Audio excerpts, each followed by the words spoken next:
자, 2부 하겠습니다. 네. 홍콩님, 이 명품 독설, 오늘 진짜 독설 좀 제대로 해야 될 부분인데요. 지금 자유한국당의 네. 대표 선거가 끝나면 우리 시청자들은 전부 시원한 특유의 예의 없는 네. 사이다 독설, 홍준표 대표로부터의 독설이 네. 나오면서 지금 진행되고 있는 문재인 정부의 네. 지금 부도 운전석 티켓에 대한 공격, 사드 공격, 적어도 이 정도는 좀 해주지 않겠느냐, 전자권 전환에 대해서도 좀 이야기하지 않겠느냐 이랬는데, 이분이 조금 이상해서 제가 당선된 다음날 홍준표 정신 차려라 이랬더니만 이제 됐는데 예. 뭘 그리 떠드냐, 좀 정비하고 하게 좀 숨 좀 돌리게 놔주라고 제가 욕을 조금 먹었어요. 그런데도 내가 다음날 한번 더 그랬습니다. 아니, 하는 걸 보니 할 생각이 없는 것 같아 했는데 그 다음날 정명이 딱 되더만요. 대통령이 외유죽인데 비판하는 것은 예의가 아니다. 저는 그분이 남한테 수도 없이 예의 없는 말을, 행동을 해놓고 예의를 주장해서 이번에 좀 무서웠고요. 예. 또 무슨 장관들 다 통과시켜주자. 조대빈이, 송영문이 네. 방산 브로카라도 다 통과시켜주자. 그 다음에 무슨 추경도 해주자. 정부 조직법도 해주자. 이러는데 네. 저거 약 먹었다. 보통 이제 우리가 그럼 뭔 지약을 먹었느냐. 문무일이가, 윤대진이가 검찰의 고위직을 맡으면서 지금 성완종 리스트 지약 먹었다. 이렇게 지금 생각이 좀 들거든요. 좀 이상하지 않습니까? 우리 황량 소장 저랑 이제 같이 거의 한 4, 5년 같이 이제 종편 하지 않았어요. 예. 아마 기억하실 겁니다. 제가 이제 보면은 이 종편 패널 중에서 좀 온건 보수에 들어가죠. 우리 쪽은 보면 우리 황 소장이 좀 강경 보수에 들어가고, 기억하실 겁니다. 저는 그 당시 박근혜 당시 대통령 당시에도 항상 했던 이야기가, 지금 홍준표 대표가 한 얘기를 저는 그때 했어요. 자, 대통령 책임자에서 대통령은 대통령 책임자에서 장관이라는 것은 내각 책임자의 장관과 다르다. 비서 세크레터리, 비서에 불과한 것이기 때문에 그 사람한테 그 언제냐니까 기억하시겠습니다만 2013년 박근혜 대통령 출범하자마자 그 당시 미래창조과학부 만들고 김종우 씨 낙마하면서 그때 얼마나 야당이 아니 말도 못했죠. 말도 못해. 그때 저 뭐라고 그랬나요? 지금 홍준표 대표가 한 얘기 똑같은 얘기 제가 했어요. 자, 대통령이 실제 내가 이러이러한 사람 나하고 좀 호흡이 맞으니까 한번 해보겠다. 해보고 만약에 잘못되면 그때 가서 결과를 문책하라. 둘째, 제가 늘 드리는 말씀이지만 국내에서야 보면 여와 야가 갈리고 보수와 진보가 갈려서 대통령 욕도 할 수 있고 하지만, 대통령이 해외에 나가서 순방 나가서 대한민국을 대표한 국가 원수로서 정상회의에 들어갔을 때 우리가 조금 자제하자. 그 얘기를 저는 그때 했어요. 근데 제가 하면 굉장히 자연스러워요. 그런데 지금 문제는 홍준표 대표가 대표 되시기 전까지만 해도 그야말로 참 거칠고 험악하고 예의 없고 그런 말씀을 그렇게 하시던 분이 갑자기 아까 우리 한 소장 말씀대로 문무일 검찰총장 후보자가 결정되면서부터 갑자기 톤이 낮아지니까, 우리 한 소장 말씀하신 대로 문무일 지금 검찰총장 후보자가 누구냐? 바로 2015년 성완종 사건, 성완종 리스트, 이것을 갖다가 총괄 수사했던 검사장입니다. 그러니 그때 이미 문무일 씨 딱 되자마자 많은 사람들이 딱 이걸 치면서, 문무일 씨가 또 고려대 나갔잖아요. 공창이네. 고려대 같은 법대 나왔을 거고. 근데 아마 이쪽은 사과하고 이제 행정학과 갈 겁니다. 근데 야, 이건 좀 보면 이 문무일 검사장을 검찰총장 내정할 때부터는 앞으로 홍준표 대표는 꼼짝도 못하겠다 하는 이야기들이 나왔어요. 근데 그게 모르겠어요. 많은 사람들이 그냥 지나가듯이 저녁에 술자리 술 먹으면서 웃으면서 했던 이야기인데, 마침 그 다음날부터 홍준표 대표가 너무 지나치게 톤을 다운시키니까 지금 평상시 부드럽기 짝이 없었고 물렁하기 짝이 없었다는 정우택 원내대표가 오히려 강경으로 보일 정도예요. 글쎄 말입니다. 이 착시 현상이 심한데, 그래서 지금 스트롱맨이 졸지에 샤이보이가 됐다. 갑자기 예의 없던 사람이 예의를 말한다. 부터 별별 이야기가 있는데요. 여기서 이제 좀 그 시기 한 부분은 뭐 장관이나 이런 건 네 마음대로 해라. 추경도 해줄게. 그럴 수 있어요.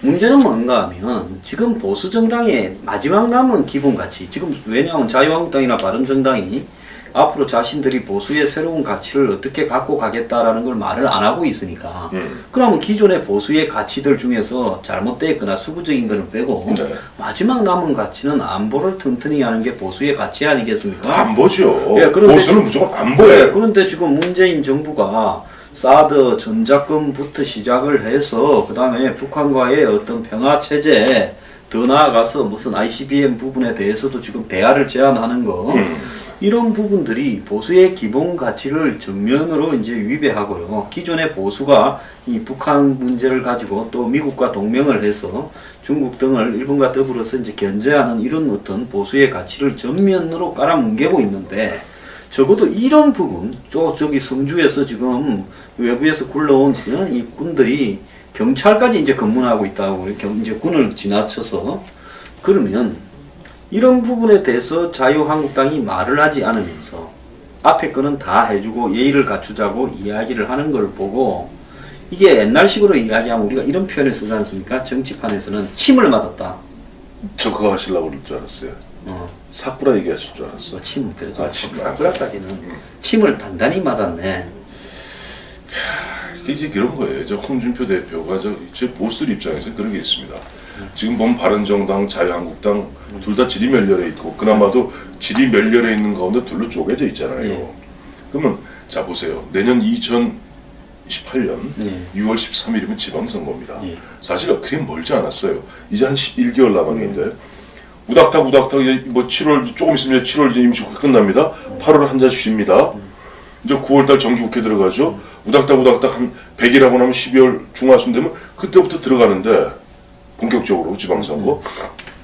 지금 상태로 봐갖고는 국민의당은 지금 완전히 지금 덫에 걸려서 꼼짝도 못하는 입장이고. 네, 뭐 대가리를 엎쳐서 날려버리겠다. 그건 나중에 조금 이따 얘기할게요. 하여튼 지금 보면 이쪽 이제 진보 좌파 쪽에서는 지금 뭐 민주당이 압도적으로 가는데 국민의당이 슬슬 마치 뭐 구렁이가 두꺼비 빨아먹듯이 쭉 끌어가고 있잖아요 지금. 여자들이 뭐 안돼 하면서 좋아 이렇게 가듯이.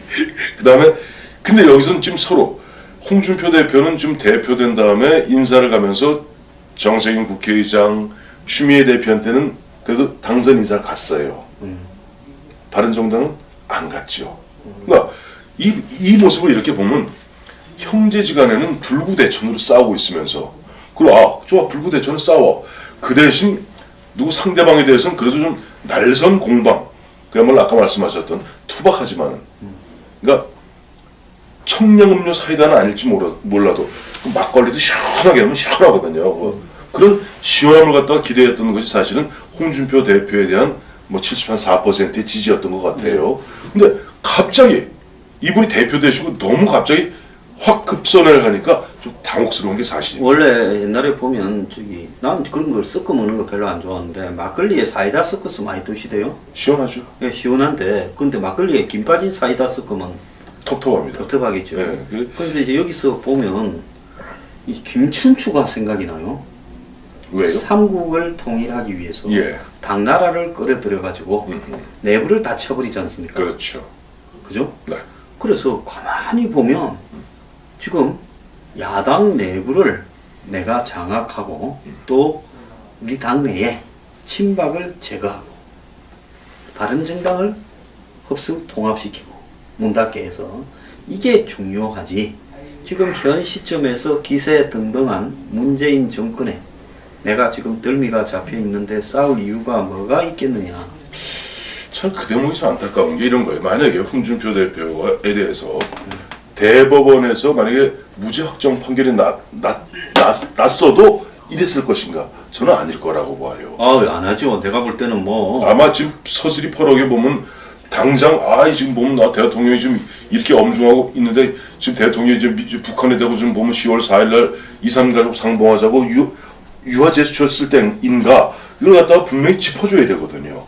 그럼요. 뭐 미국에 가서 쓰지도 못할 썩은 티켓 비싸지고 사왔다 뭐 이렇게 하고 그럴 거예요. 근데 뭐 여기에 대해서 지나치게 온갖 아까 이제 추경도 말씀하셨는데 저도 뭐 그래요. 뭐 추경도 보면 핵심 이제 80억 그 시험 비용 아닙니까? 공무원 시험 비용 근데 사실 정우택 원내대표 같은 경우는 그것 때문에 지금 이게 죽어도 못 해주겠다는 거 아니에요. 못 해주겠다. 거기다 보니까 지금 장관 그 이제 이번에 뭐 조대엽하고 뭐 어떤 이제 송영무 이 걸어서 죽어도 못 해주겠다는데 이 가만히 하다 보니까 저도 보면 조금 이건 당 차원에서 그렇다면은 원내대표가 야전사령관을 싸우고 있으면 당 대표가 뒤에서 힘을 실어줘야지. 백업을 해줘야 됩니다. 백업을 해줘야 돼요. 힘을 실어줘야 돼요. 자 무엇이냐? 저희가 지지난주에 3주 전인가 추경 얘기 한번 드려서 다룬 적 있잖아요. 추경 제가 뭐라고 그랬습니까? 그때 황소한테 이렇게 제가 여쭤봤을 거예요. 자 코끼리를 갖다가 냉장고에 넣는 법 기억나세요? 코끼리 코를 먼저 냉장고에 넣는다. 그 다음에 아니지 냉장고 문을 연다. 코끼리 코를 넣는다. 밀어넣으면 다 들어간다. 이게 무슨 얘기냐니까 앞으로 17만 명의 공무원들을 갖다 5년 내에 뽑으면요. 일단 침만 발라놓으면. 발라놓으면 자 보세요. 이게 박근혜 정부에서 공무원 예역에서 333조를 받아 향후 60년 동안 절감했다고 자랑했습니다. 근데 이번에 심재철 국회 부의장이 구체적 자료를 갖다 냈더라고요. 17만 명을 내렸을 경우는 약 한 240조가 들어간답니다. 그럼 그동안 공무원 연금 계약을 하겠다는 말짱 도루묵인 거예요. 근데 이번에 80억이라는 돈을 갖다가 시험 비용입니다고 딱 점을 찍는 순간 그거는 이제 쭉 그냥 쭉 코끼리 코를 일단 넣은 거야. 그 다음 쭉 빨려 들어가. 그 나중에 8천억이 되고 8조가 되고 80조가 되고 그래도 나중에 240조가 앞으로 향후 한 4, 50년 더 들어가는 거예요. 자, 그렇기 때문에 저는 정우택 원내대표의 말이 맞다고 봅니다. 저도 그래 봅니다. 그러면 이 부분에 대해서 그걸 빼라. 빼고 나머지 뭐 정 급한 거 있으면 원래 추경이라는 그 자체가 단기적, 일회적으로 하는 거 아닙니까? 향후 앞으로 보면은 공무원 한 35년에다가 나중에 이 사람도 공무원 퇴임하고 그 이후까지 평생 연금까지 보장해주는 이 부분을 갖다가 이렇게 졸속으로 할 수 없다. 맞는 얘기예요. 그거는 정기국회 예산에서 다시 심의가 돼야 될 부분이고 추경에는 그야말로 경기 부양을 위한 또 예를 들어서 무슨 최근에 뭐 가뭄 피해 이런 부분 예비비 성격의 비용을 그렇죠. 긴급 편성해야 될 부분만 다뤄야 하는 게 맞지요. 근데 이런 부분에 대해서도 보면 이런 걸 부각 안 시키고 그냥 두리뭉술하게 뭐 추경도 그냥 뭐 심의해야 되는 것 아니냐 얘기하다 보니까 뭐 좀 보면은 홍준표 대표가 우리 황 소장 지적하신 대로 혹시 뭐 좀 세게 올무에 걸린 게 아닌가 또 침 맞은 거 아닌가 하는 얘기인데 저는 이렇게 보면 우왕좌왕하다 보면요 문제는 바른정당하고는 불구대천으로 싸우고 여기에서는 선명성 못 내보이고 또 당 내에서도 보면 온파 간이고 그런 가운데 지금 보면 지명직 최고위원 이종혁 최고위원이죠. 그다음에 여의도연구소장 김대식 소장이죠. 자기 사람 다 자기 사람 심고 이런 모습 갖추다 보면 내년 지방선거 완패되면 더 이상 재기 불가능합니다. 제가 볼 때 지금 문희 기세 등등을 할 때 네. 뭔가 싸우기보다는 내전을 벌려서 이 통일을 한 다음에 시일을 기다리면 문은 좀 이렇게 자빠질 거고 슬슬 힘이 빠져서 그때는 내가 끽소리 좀 내겠다. 이제 이런 전략을 쓰고 있는 것 같아요. 전략으로 훌륭한 전략이죠 사실. 그런데 강나무 밑에 가서 입을 벌리고 있으면 입안에 감이 딱 떨어집니까? 얼굴에 딱 떨어져가지고 참 홍시 한번 막 저기 얼굴에 떨어지면 참 대책이 없는데 아파요. 안 힘들어요. 지금 보면 그래요. 지금도 오늘도 이렇게 한국갤럽 여론조사 보니까 문재인 대통령이 잘하고 있다. 83 다시 또 올라갔어요. 예. 물론 역대 어느 대통령도 마찬가지로 해외 순방 갔다 오면 일종의 순방 효과는 있습니다. 있는데도 불구하고 왜 그럴까? 이런 부분에 대해서 대통령도 잘한 건 잘한 거고 못한 건 못한 거예요. 그러면 잘한 부분 이래서 잘하는 것이지만 이런 부분이 참 우려스럽고 걱정된다는 부분을 갖다가 또박 짚어줘야 되는데 어떻게 보면 지금 여야 공이에요. 전략적으로 따지면은 지금 조대엽, 송영무 여기에다 매달리고 있잖아요 지금. 그래서 어떻게 보면 문재인 정부와 싸우는 부분에 대한 것을 포기하면서 적당히 제한적으로 문재인 정부로서는 별 데미지가 될 것도 없는 조대엽, 송영무 이런 데 집착을 하면서 정작 큰 그림에 대해서는 프리패스로 통과시켜주면서 사실상 높은 지지율을 그건 뭐 홍보하는 대로 나오죠. 야당이 잘못했다고 해서 이슈화 시켜서 까발려서 싸우면 그건 높은 지지율이 나올 수 없는 거고 근데 자유한국당의 지지율이 지금 10%라는 겁니다. 10%. 10%예요. 그리고 저기 민주당 50%. 그러면 자유한국당 지지자들은 흔히 이야기합니다. 언론 조작이다라고 이야기를 하는데요. 아니 당사자 자유한국당이 언론 조작이다 여론 조작이다 말을 한 바가 한 번도 없어요. 그래서 그러는데 괜히 나서서 구경하는 분들이 조작이라고 말도 하지 마이기 바랍니다. 근데 지금 여기에 보면 네. 그러면 경쟁자인 바른정당이라도 잘해야 되는데 물론 최근에 안보 문제에서 이해운 대표가 한마디 했습니다만 네. 이 사람도요 문재인 정권 9월 17일, 5월 17일인가 출범하고 일주일쯤 됐어요. 네. 아, 너무 잘했다. 너무 잘한다고 그랬죠. 그때 장관하고 싶어서 그랬어요? 혹시 뭐? 아니 그 당시 뭐 그런 말이 있었어요. 보면은 뭐 이해운 뭐 대표의 얘기가 아니라 당시 문재인 대통령이 이른바 국민 통합형 예. 내각을 꾸릴 수도 있다 하는 이야기들이 한참 나올 때입니다. 예. 그러니까 그 뭐 기억나시겠습니다만 그 당시 예. 뭐저 정의당의 뭐 심상정, 예, 노회찬도 뭐. 노회찬도 뭐 장관 물망에 올랐고 뭐 그런 시절인데 그런 시절에 어쨌든 이해운 예. 당시 의원이 그런 얘기했던 것은 상당히 사실은 적절하지 못했죠. 그리고 모르겠어요. 이해운 대표 같은 경우는 박근혜 전 대통령에 대한 뭐 개인적인 은원 관계 때문에 그런지 몰라도 박근혜 전 대통령에 대해서는 정말 가혹하리만큼 공격하면서 예. 어떻게 보면 문재인 대통령과 문재인 정부에 대해서는 굉장히 어떻게 보면 온유한 입장을 취해왔던 것이 사실이에요. 그러다 보니까 아까 말씀하신 대로 보수의 입장에서는 마음 갈 데가 없는 거예요. 그러니까 지금 바른정당, 자유한국당 합쳐봐야 한 15, 16%밖에 안 되는 겁니다. 근데 그때 말을 좀 많이 오버했어요. 북한의 미사일 실험이 있고 나서 바로 NSC 소집하고 이건 뭐 당연한 거예요. 이 화장실 배가 아프면 화장실 가듯이. 그 다음에 임종석 실장한테 이렇게 김관진 뭡니까 안보실장한테 네. 자세히 와서 얘기해 보라고 하고 강경한 메시지 내 보내는 거 보고 놀랐다. 그러면서 보수들은 문재인 대통령의 대북관에 대해서 온갖 이야기를 많이 했는데 의외로 상당히 박수 받겠다 그런 생각을 했다. 자 안보 문제에서까지도 이렇게 말했어요. 자 사람이 예. 정치 이 양반 한 4선쯤 한 사람 아닙니까? 삼선 아닌가요? 삼선이니까 저 삼선이라 칩시다. 예. 아, 삼선인 것 같아. 그런데 국회의원을 그리 오래 한 분이 대충 정권을 보면 어떻겠다라는 감을 잡고 이야기해야 되는데 그냥 잘하고 있으면 아무 말 안 하면 되는 거예요. 그런데 이런 식으로 말을 늘어놓고 안보 문제까지 이야기했다가 이제 오늘은 뭐라고 이야기하는 줄 아십니까? 뭐라고 그래요? 제가 며칠 좀 씹어서 그러는가 뭐 내 때문에 그랬다고는 안 봅니다. 네.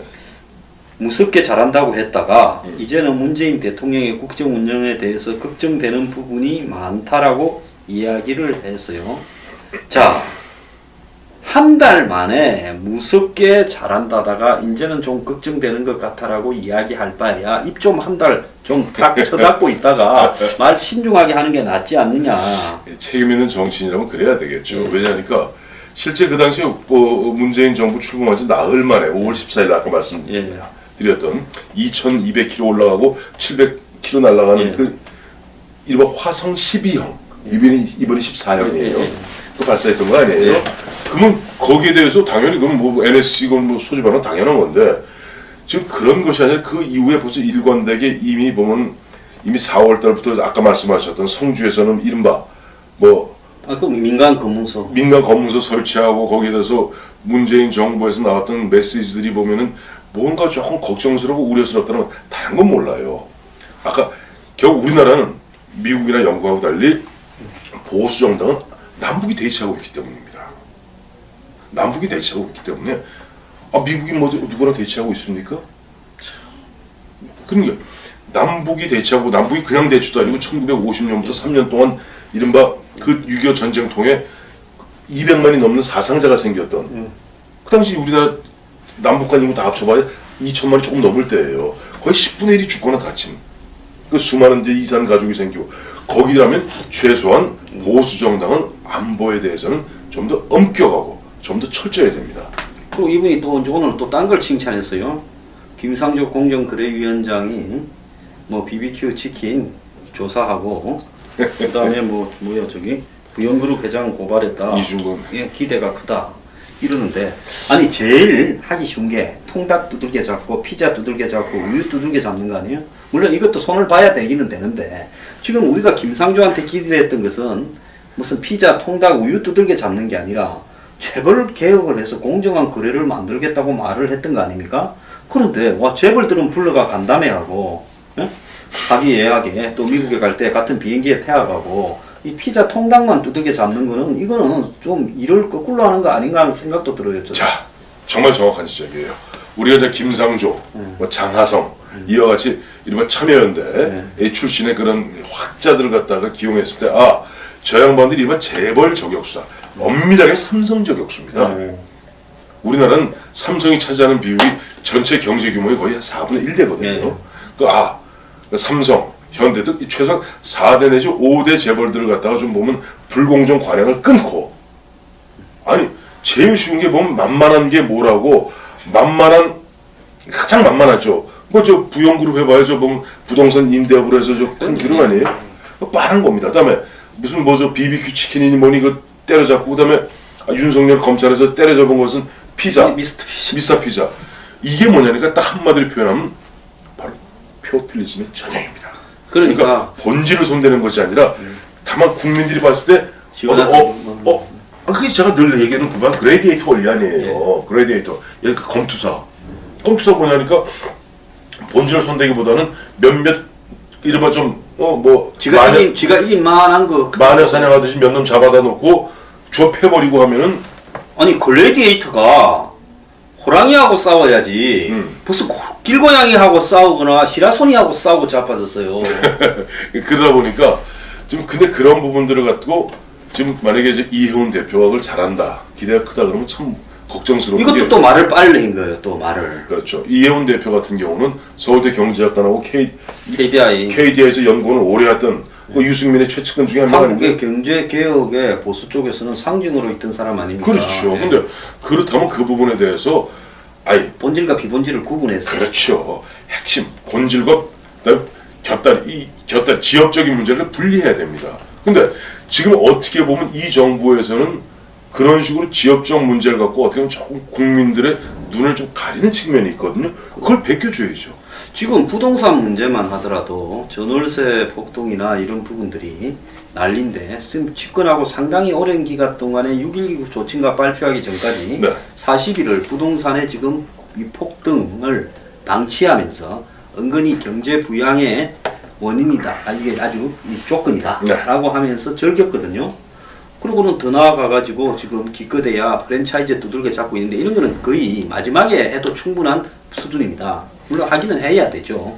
그런데 일에 선후관계가 있고 또 정권 초에 힘이 있을 때 어떤 쪽의 일을 먼저 할 것인가라고 보면, 자기들이 적어도 경제민주화를 하고 경제개혁을 하고 공존하고 상생하는 경제를 하겠다고 했다면, 이거 아들 팔목 비틀러 가지고 뭘 선전하듯이 이렇게 보이는 부분을 잘한다고 이야기하는 야당 대표의 지금 자질이 저는 문제가 좀 있다고 보는데요. 그런데 이 사람들이요, 이 양쪽 다 큰일 났어요. 이혜훈, 홍준표 둘 다.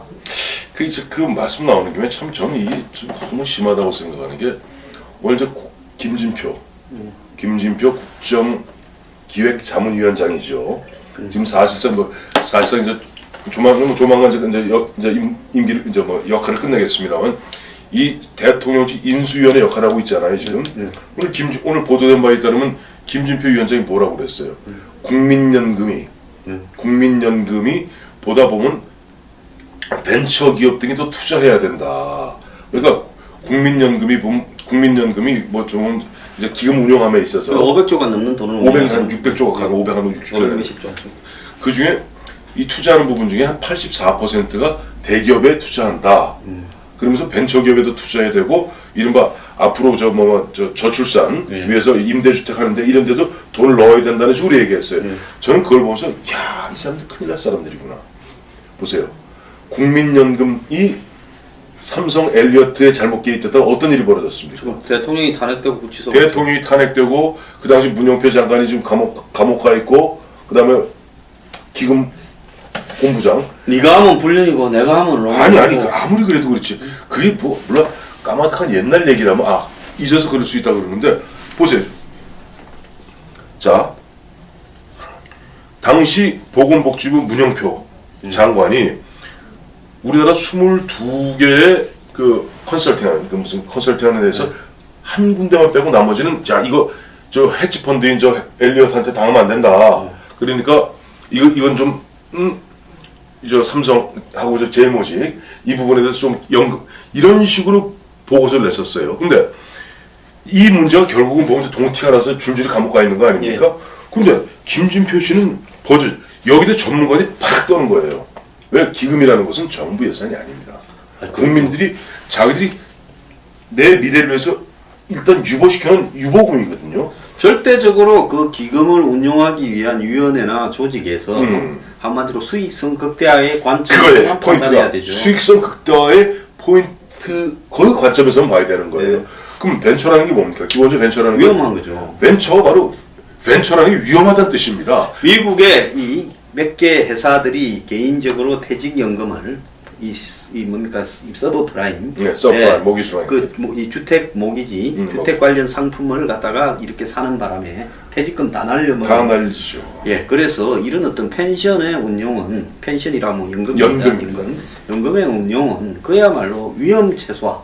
그러면서 안정적인 수익. 왜? 그건 정부 예산도 아니고 내 돈도 아니고 이 한 사람 한 사람 그 연금 가입자들이 예. 내 돈을 갖다 미래를 위해서 미리 조금씩 떼놓은 돈인데 그렇다면 그걸 갖다 가장 이른바 수익성이 높도록 그 운용하는 것이 원칙인데 이제 정부에서 나서갖고 지금 보면 김진표 위원장이 왜 대기업에만 투자하느냐 벤처기업 그야말로 위험을 감수하고 말이지 넣어라 그 아까 말씀드렸던 아까 서브프라임 모기지랑 같은 개념입니다만 저출산을 해소하기 위해서는 이른바 저소득층에 대한 임대주택이 필요한데 거기에도 기금이 좀 운용되어야 되는 것 아니냐라고 이런 문제를 갖다 했을 때 이거 갖다 최소한 야당에서 이 문제를 반드시 짚어줘야 돼요. 근데 지금 그와 같이 안정을 희구하고 안보를 갖다 중요시해야 될 두 보수 정당이에요. 한쪽에서는 아까 표현대로 뭐 침 맞은 뭐 마냥 한쪽에서는 뭐가 그렇게 급한지 거기에서 어떻게 보면 좀 떠받들 듯한 찬양. 이러니 참 보면 보수들이 마음 갈 데가 없다는 것을 제가 어제도 몇몇 친구들 만났더니 그 얘기를 합니다. 자, 망할 때는 약도 없는데요. 이럴 바에야 정말 아주 그냥 완전히 망해져 버려가 좀 사라져 버리고 새로운 보수의 싹이 어딘가는 또 돋아나서 가는 게 낫지 않겠나 하는데요. 사람이라는 거는 기본으로 해서 될 말과 안 될 말, 해서 될 행동과 안 될 행동이 있는데요. 이 기본을 넘어서 버리고 나면 그 다음에는 더 말할 가치도 없는 지금 근데 그 기본들을 두 당의 보수 야당의 대표들이 넘어서고 있어요. 이게 참 그게 걱정이에요. 왜냐하니까 이런 것들이 요즘 뭐 예전에도 마찬가지면 요즘같이 이제 SNS가 많이 발달돼 있고 그다음에 모든 것들이 네가 지난 여름에 무엇을 했는지 나는 아직도 알고 있다.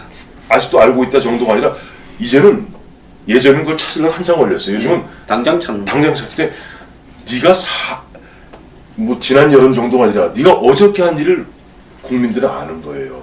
근데 이렇게 보수의 두 야당이 서로 간에 티격태격하는 가운데 뭔가 중심을 잡지 못하고 빙빙 도니까 그야말로 보수층 국민들은 마음을 더 갈 데 없어 헤매고 있고 그러다 보니까 가장 중요한 게 민주주의의 대원리가 뭡니까?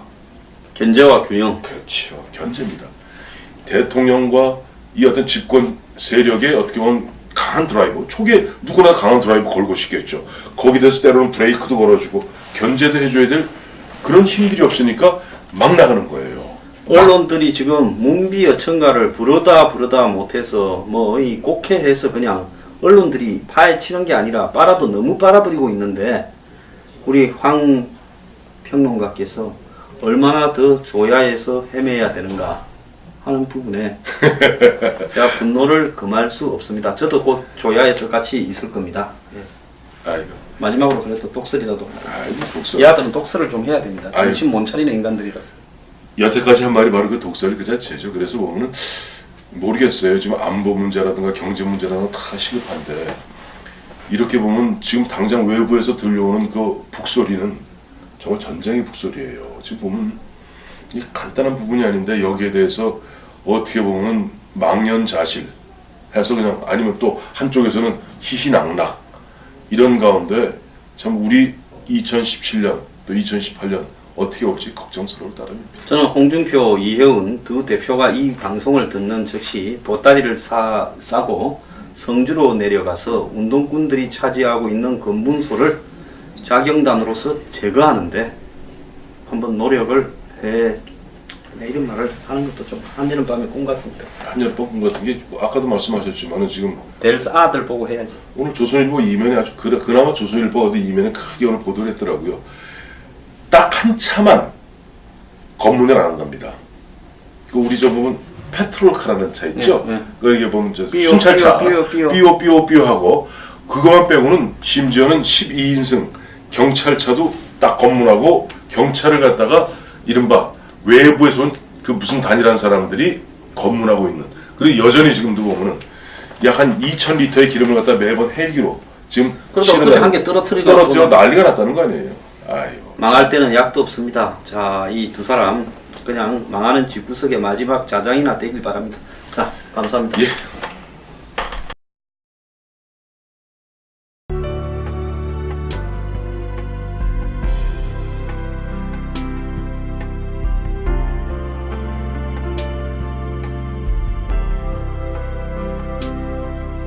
내가 지금 덜미가 잡혀 있는데 싸울 이유가 뭐가 있겠느냐?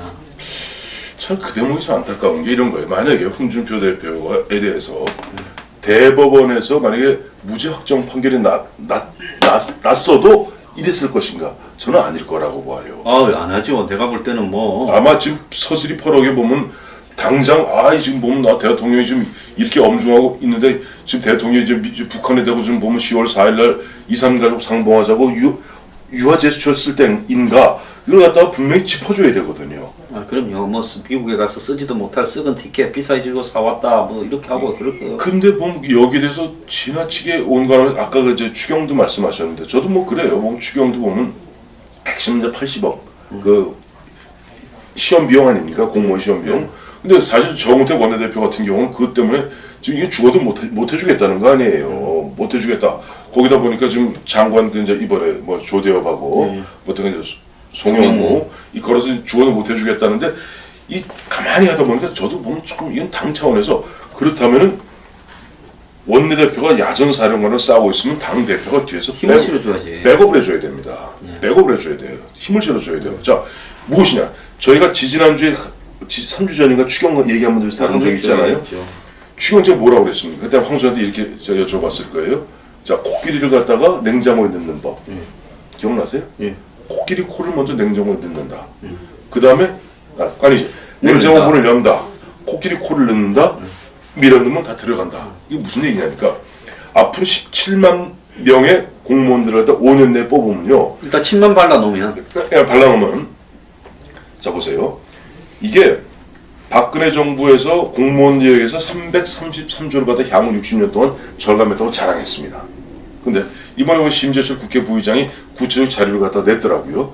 17만 명을 내렸을 경우는 약 한 240조가 들어간답니다. 그럼 그동안 공무원 연금 계약하겠다는 말짱 도루묵인 거예요. 근데 이번에 80억이라는 돈을 갖다가 시험 비용입니다 하고 딱 점을 찍는 순간 그거는 이제 쭉 그냥 쭉 코끼리 코를 일단 넣은 거야. 그 다음 쭉 빨려 들어가. 그 나중에 8천억이 되고 8조가 되고 80조가 되고 6월 13일이면 지방선거입니다. 예. 사실 그리 멀지 않았어요. 이제 한 11개월 남았는데 우닥탁 이제 뭐 7월 조금 있으면 7월 이제 임시국회 끝납니다. 8월 한 달 쉽니다. 이제 9월달 정기국회 들어가죠. 우닥탁 한 100일하고 나면 12월 중하순 되면 그때부터 들어가는데 본격적으로 지방선거. 지금 상태로 봐갖고는 국민에다가 지금 완전히 지금 덫에 걸려서 꼼짝도 못하는 입장이고. 예, 뭐 대가리를 엎쳐서 날려버리겠다. 그건 나중에 조금 이따 얘기할게요. 하여튼 지금 보면 이쪽 이제 진보 좌파 쪽에서는 지금 뭐 민주당이 압도적으로 가는데 국민의당이 슬슬 마치 뭐 구렁이가 두꺼비 빨아먹듯이 쭉 끌어가고 있잖아요 지금. 여자들이 뭐 안돼 하면서 좋아 이렇게 가듯이. 그 다음에 근데 여기서는 지금 서로 홍준표 대표는 좀 대표된 다음에 인사를 가면서 정세균 국회의장, 추미애 대표한테는 그래도 당선 인사를 갔어요. 바른정당은 안 갔죠. 그러니까 이 모습을 이렇게 보면 형제지간에는 불구대천으로 싸우고 있으면서 그리고 좋아 불구대천을 싸워. 그 대신 누구 상대방에 대해서는 그래도 좀 날선 공방 그야말로 아까 말씀하셨던 투박하지만은 그러니까 청량음료 사이다는 아닐지 몰라도 그 막걸리도 시원하게 하면 시원하거든요. 그런 시원함을 갖다가 기대했던 것이 사실은 홍준표 대표에 대한 뭐 74%의 지지였던 것 같아요. 근데 갑자기 이분이 대표 되시고 너무 갑자기 확 급선회를 하니까 좀 당혹스러운 게 사실입니다. 원래 옛날에 보면 난 그런 걸 섞어 먹는 거 별로 안 좋아하는데 막걸리에 사이다 섞어서 많이 드시대요. 시원하죠. 예, 시원한데 근데 막걸리에 김 빠진 사이다 섞으면 텁텁합니다. 텁텁하겠죠. 예, 그런데 이제 여기서 보면 이 김춘추가 생각이 나요. 왜요? 삼국을 통일하기 위해서 예. 당나라를 끌어들여 가지고 내부를 다 쳐버리지 않습니까? 그렇죠. 그죠? 네. 그래서 가만히 보면 지금 야당 내부를 내가 장악하고 또 우리 당내에 친박을 제거하고 바른정당을 흡수 통합시키고 문 닫게 해서 이게 중요하지. 지금 현 시점에서 기세등등한 문재인 정권에 하는 이야기들이 나왔어요. 근데 그게 모르겠어요. 많은 사람들이 그냥 지나가듯이 저녁에 술자리 술 먹으면서 웃으면서 했던 이야기인데 마침 그 다음날부터 홍준표 대표가 너무 지나치게 톤을 다운시키니까 지금 평상시 부드럽기 짝이 없었고 물렁하기 짝이 없었다는 정우택 원내대표가 오히려 강경으로 보일 정도예요. 글쎄 말입니다. 이 착시 현상이 심한데 그래서 지금 스트롱맨이 졸지에 샤이보이가 됐다. 갑자기 예의 없던 사람이 예의를 말한다. 부터 뭐 별별 이야기가 그러니까. 있는데요. 여기서 이제 좀 그 시기 한 부분은 뭐 장관이나 이런 건 네 맘대로 해라. 추경도 해줄게. 그럴 수 있어요. 문제는 뭔가 하면 지금 보수정당의 마지막 남은 기본가치 지금 왜냐하면 자유한국당이나 바른정당이 앞으로 자신들이 보수의 새로운 가치를 어떻게 갖고 가겠다라는 걸 말을 안 하고 있으니까 그러면 기존의 보수의 가치들 중에서 잘못되었거나 수구적인 거는 빼고 네. 마지막 남은 가치는 안보를 튼튼히 하는 게 보수의 가치 아니겠습니까? 안 보죠. 예, 그런데 보수는 무조건 안 보여요. 네, 그런데 지금 문재인 정부가 사드 전작권부터 시작을 해서 그 다음에 북한과의 어떤 평화 체제 더 나아가서 무슨 ICBM 부분에 대해서도 지금 대화를 제안하는 거 이런 부분들이 보수의 기본 가치를 정면으로 이제 위배하고요. 기존의 보수가 이 북한 문제를 가지고 또 미국과 동맹을 해서 중국 등을 일본과 더불어서 이제 견제하는 이런 어떤 보수의 가치를 전면으로 깔아뭉개고 있는데 적어도 이런 부분, 저기 성주에서 지금 외부에서 굴러온 이 군들이 경찰까지 이제 근무하고 있다고 이제 군을 지나쳐서 그러면 이런 부분에 대해서 자유한국당이 말을 하지 않으면서 앞에 거는 다 해주고 예의를 갖추자고 이야기를 하는 걸 보고 이게 옛날식으로 이야기하면 우리가 이런 표현을 쓰지 않습니까? 정치판에서는 침을 맞았다. 저 그거 하시려고 그럴 줄 알았어요. 사쿠라 얘기하실 줄 알았어. 침, 그래도 아, 침. 사쿠라까지는 침을 단단히 맞았네. 이게 이제 그런 거예요. 저 홍준표 대표가 제 보수들 입장에서 그런 게 있습니다. 지금 보면 바른정당, 자유한국당 둘 다 질이 멸렬해 있고 그나마도 질이 멸렬해 있는 가운데 둘로 쪼개져 있잖아요. 그러면 자 보세요. 내년 2018년 이 종편 패널 중에서 좀 온건 보수에 들어가죠. 우리 조금 보면 우리 황 소장이 좀 강경 보수에 들어가고 기억하실 겁니다. 저는 그 당시 박근혜 당시 대통령 당시에도 항상 했던 이야기가 지금 홍준표 대표가 한 얘기를 저는 그때 했어요. 자, 대통령 책임자에서 대통령은 대통령 책임자에서 장관이라는 것은 내각 책임자의 장관과 다르다. 비서 세크레터리, 비서에 불과한 것이기 때문에 그 사람한테 그 언제냐니까 기억하시겠습니다만 2013년 박근혜 대통령 출범하자마자 그 당시 미래창조과학부 만들고 김종우 씨 낙마하면서 그때 얼마나 야당이 아니 뭐 말도 못했죠. 말도 못해. 그때 저 뭐라고 그랬나요? 지금 홍준표 대표가 한 얘기 똑같은 얘기 제가 했어요. 자, 대통령이 실제 내가 이러이러한 사람 나하고 좀 호흡이 맞으니까 한번 해보겠다. 해보고 만약에 잘못되면 그때 가서 결과를 뭉쳐가라. 둘째, 제가 늘 드리는 말씀이지만 국내에서야 보면 여와 야가 갈리고 보수와 진보가 갈려서 대통령 욕도 할 수 있고 하지만 대통령이 해외에 나가서 순방 나가서 대한민국을 대표한 국가 원수로서 정상회의에 들어갔을 때 우리가 조금 자제하자. 그 얘기를 저는 그때 했어요. 근데 제가 하면 굉장히 자연스러워요. 그런데 지금 문제는 홍준표 대표가 대표 되시기 전까지만 해도 그야말로 참 거칠고 뭐 험악하고 예의 없고 그런 말씀을 그렇게 하시던 분이 갑자기 아까 우리 한 소장 말씀대로 문무일 검찰총장 후보자가 결정되면서부터 갑자기 톤이 낮아지니까 우리 황 소장 말씀하신 대로 문무일 지금 검찰총장 후보자가 누구냐? 바로 2015년 성완종 사건, 성완종 리스트 이것을 갖다가 총괄 수사했던 검사장입니다. 그러니 그때 이미 문무일 씨 딱 되자마자 많은 사람들이 딱 이걸 치면서 문무일 씨가 또 고려대 나갔잖아요. 공창이네. 고려대 같은 서울. 법대 나왔을 거고. 근데 아마 이쪽은 사갖고 이제 행정학 그럴 겁니다. 네. 근데 야 이건 좀 보면 이 문무일 검사장을 검찰총장 내정할 때부터는 앞으로 홍준표 대표는 꼼짝도 못하겠다.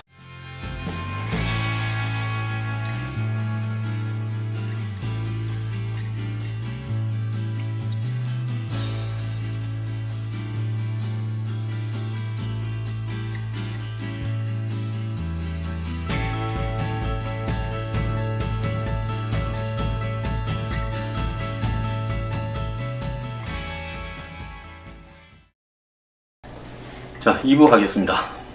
네. 홍콩님, 예. 이 명품 독설, 오늘 진짜 독설 좀 제대로 해야 될 부분인데요. 지금 자유한국당의 네. 대표 선거가 끝나면 우리 시청자들은 전부 시원한 특유의 예의 없는 네. 사이다 독설, 홍준표 대표로부터의 독설이 네. 나오면서 지금 진행되고 있는 문재인 정부의 네.